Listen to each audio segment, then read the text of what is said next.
Let's see how the week ahead, that is 4th to 10th of November, will be for all of you. So card of the week for you, Taurus.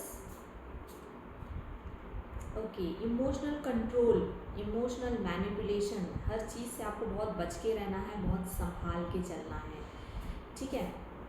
अच्छा, एक vibe जो मुझे और दिख रही है इस card में, वो ये दिख रही है कि आप ना अपना लाइफस्टाइल चेंज करना चाहते हो। Now you want some other way of life. जो आपका अभी चल रहा है, जो लाइफ पैटर्न अभी आपका है, ठीक है, वो भी ठीक है, but then you want something new. आप चाहते हो कि आप कुछ और भी ऐसा करो जिससे कि आपकी लाइफ बेटर हो और बेहतर हो, it becomes more exciting. So that's the overall vibe of the week. Let's see the details. Taurus, work life.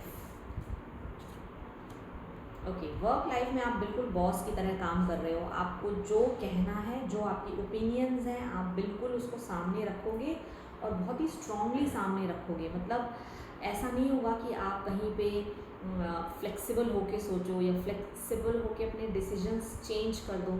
जो आपको इस वक्त करना है, आप बिल्कुल आप करेंगे।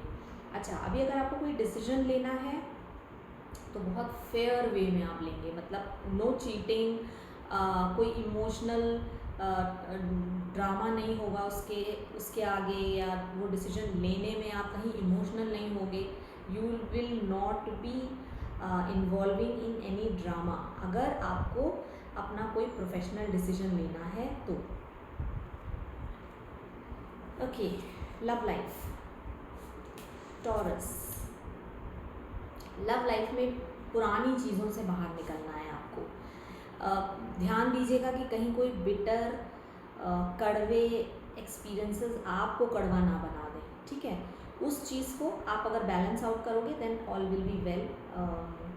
अच्छा, अभी साथ में जो चीज़ ये कार्ड में मुझे दिख रही है वो ये कि अगर आप कुछ नया करना चाहते हो तो करना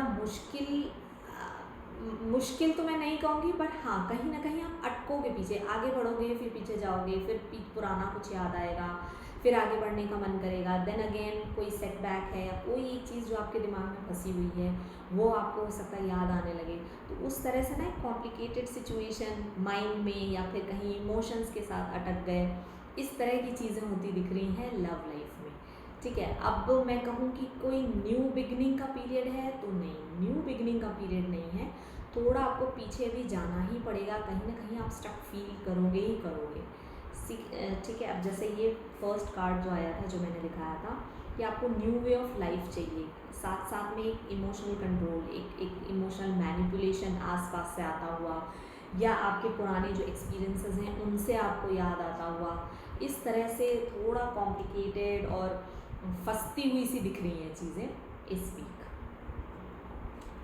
इमोशनल हेल्थ का आपको ध्यान रखना होगा इस वीक में, बाकी तो आप स्ट्रॉन्ग दिख रहे हो taurus. Let's see the angel guidance for you.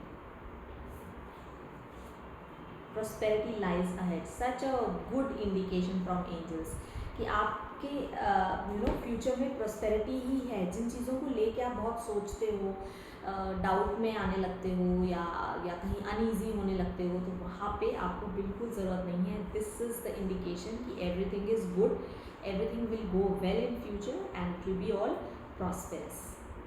So that was all. अगर आप रिलेट कर पाए हैं तो ज़रूर बताइए मुझे कॉमेंट्स में। I will wait for it and have a happy week ahead. Take care and all the best.